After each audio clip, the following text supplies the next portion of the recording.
بسم اللہ والصلاۃ والسلام علی رسول اللہ۔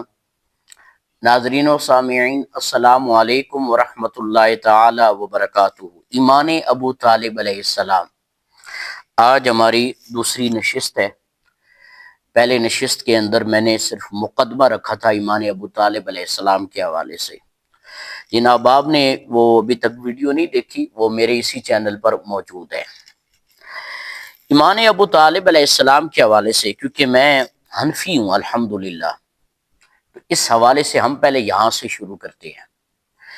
امام اعظم ابو حنیفہ رحمہ اللہ تعالیٰ کے ساتھ ایک بڑا ہی ظلم کیا جاتا ہے۔ ایک کتاب کا حوالہ دے کر، فقہ اکبر نامی رسالہ، اس کے اندر ایک قول جو ہے آپ کے ساتھ منسوب ہے، اور یہ کتاب بھی آپ کے ساتھ جو ہے منسوب ہے۔ کہتے ہیں اس کے اندر یہ ہے کہ حضرت ابو طالب علیہ السلام کے حوالے سے وہاں پر امام اعظم ابو حنیفہ نے فرمایا کہ مات علی الکفر، کہ آپ کفر پر جو ہے آپ فوت ہوئے۔ تو اتنا بڑا یہ ظلم کیا جاتا ہے۔ سب سے پہلے تو میں یہ بات کہوں گا کہ جس کتاب کا حوالہ یہ دیکھ کر اور آپ کی طرف یہ بات منسوب کی جاتی ہے، وہاں پر صرف حضرت ابو طالب کے حوالے سے بات نہیں ہے، یاد رکھیے۔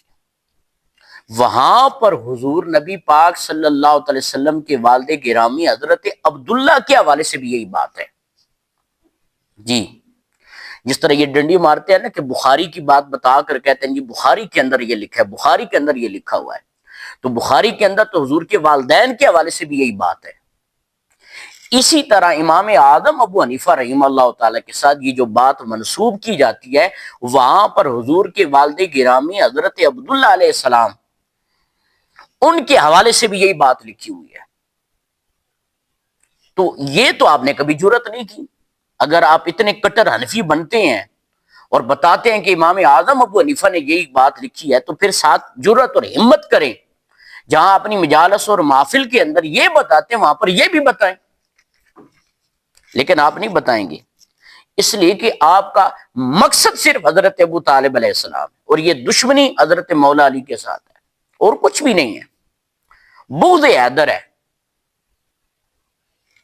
تو یہ پوری بات آپ کو نہیں بتائیں گے۔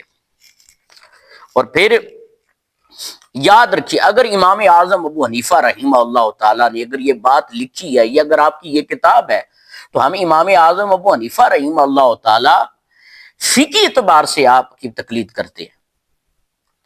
یہاں تک کہ ہمارے اکابرین نے تو فقہی اعتبار سے بھی آپ کے ساتھ اختلاف کیا ہے۔ مجدد پاک نے کیا ہے کہ تشہد کے اندر آپ یہ جو انگلی اٹھاتے ہیں، اس حوالے سے اختلاف کیا ہے۔ شاہ ولی اللہ کے والد گرامی شاہ عبد الرحیم کٹر حنفی ہیں، لیکن انہوں نے اختلاف کیا ہے امام کے پیچھے قرات کرنے کا جو مسئلہ ہے۔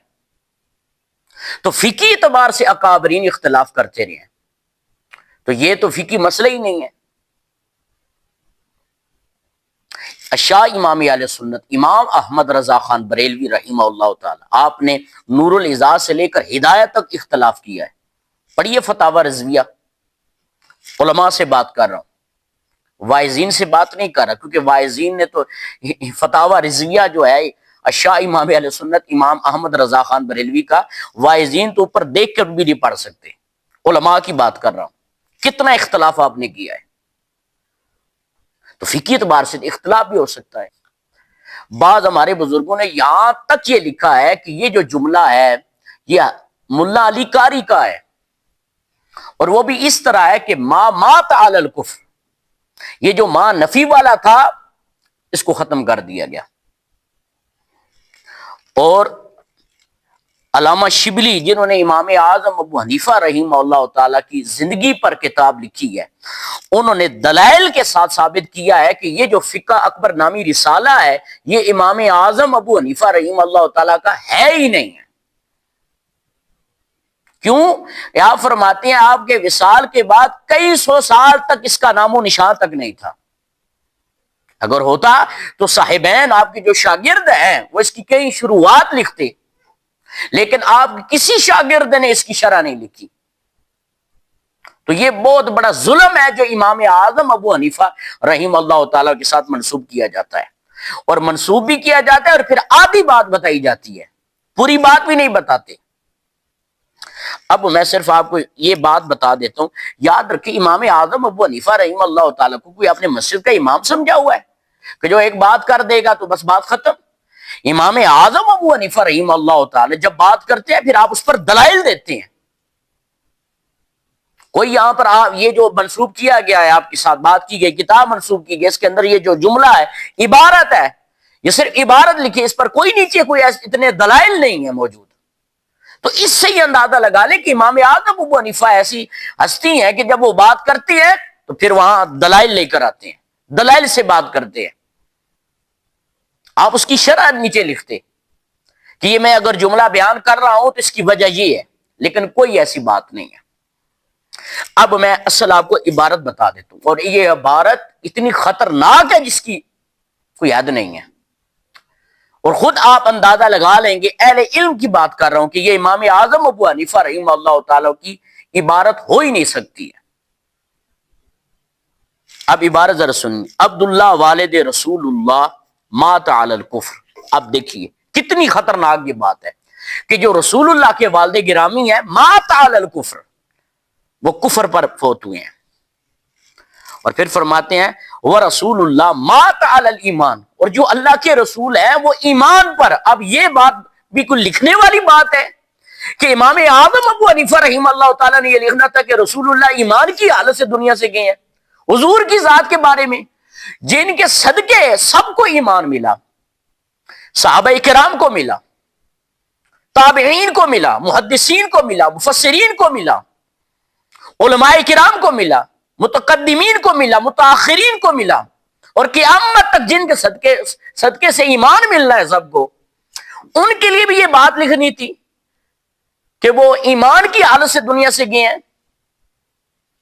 تو یہ امام اعظم ابو حنیفہ رحمہ اللہ تعالیٰ کی عبارت نہیں ہو سکتی۔ پھر آگے ہے وہ ابو طالب ام رسول اللہ و ابو علامات کافرہ، کہ جو ابو طالب ہیں اور حضور کے والد گرامی ہیں وہ کہتے ہیں ماتا کافرہ، وہ کفر کی حالت سے دنیا سے گئے ہیں، نعوذ باللہ استغفر اللہ۔ تو یہ صرف اتنی عبارت بتا کر، حضرت ابو طالب کے حوالے سے بتا کر، یہ پوری عبارت آپ کو نہیں سناتے۔ اس حوالے سے میں صرف اتنا کہوں گا کہ یہ بالکل جھوٹ ہے کہ یہ امام اعظم ابو حنیفہ رحمہ اللہ تعالی کا یہ رسالہ ہے، فقہ اکبر نامی جو رسالہ ہے، کیونکہ امام اعظم ابو حنیفہ اتنی کچی بات لکھ ہی نہیں سکتے۔ تو اس حوالے سے میں نے پہلے کہا کہ میں اس چیز کو بیان کر دوں، کیونکہ میں الحمدللہ حنفی ہوں، مجھے فخر ہے اس پر کہ میں امام اعظم ابو حنیفہ رحمہ اللہ تعالی کا مقلد ہوں۔ حضور کی جو سواری ہے یافور، اس کو بھی حضرت یافور کہتے تھے۔ خدا کا خوف کرو، اتنا ادب تھا علامہ خادم حسین رضوی صاحب کے اندر، وہ یافور کو بھی حضرت یافور کہتے تھے۔ گدا ہے، حضور کی سواری ہے، تو آپ حضور کے ساتھ، حضور کے چچا کے ساتھ اگر کوئی حضرت ابو طالب لگا دے تو آپ فوراً بھڑک اٹھتے ہیں۔ تو آج ہماری یہ دوسری نشست تھی، انشاءاللہ تیسری نشست کے ساتھ پھر میں حاضر خدمت ہوں گا۔ اللہ کریم سے دعا ہے کہ اللہ تعالیٰ ہمیں عقائد اہل سنت پر چلنے کی توفیق عطا فرمائے۔ وما علینا الا البلاغ المبین۔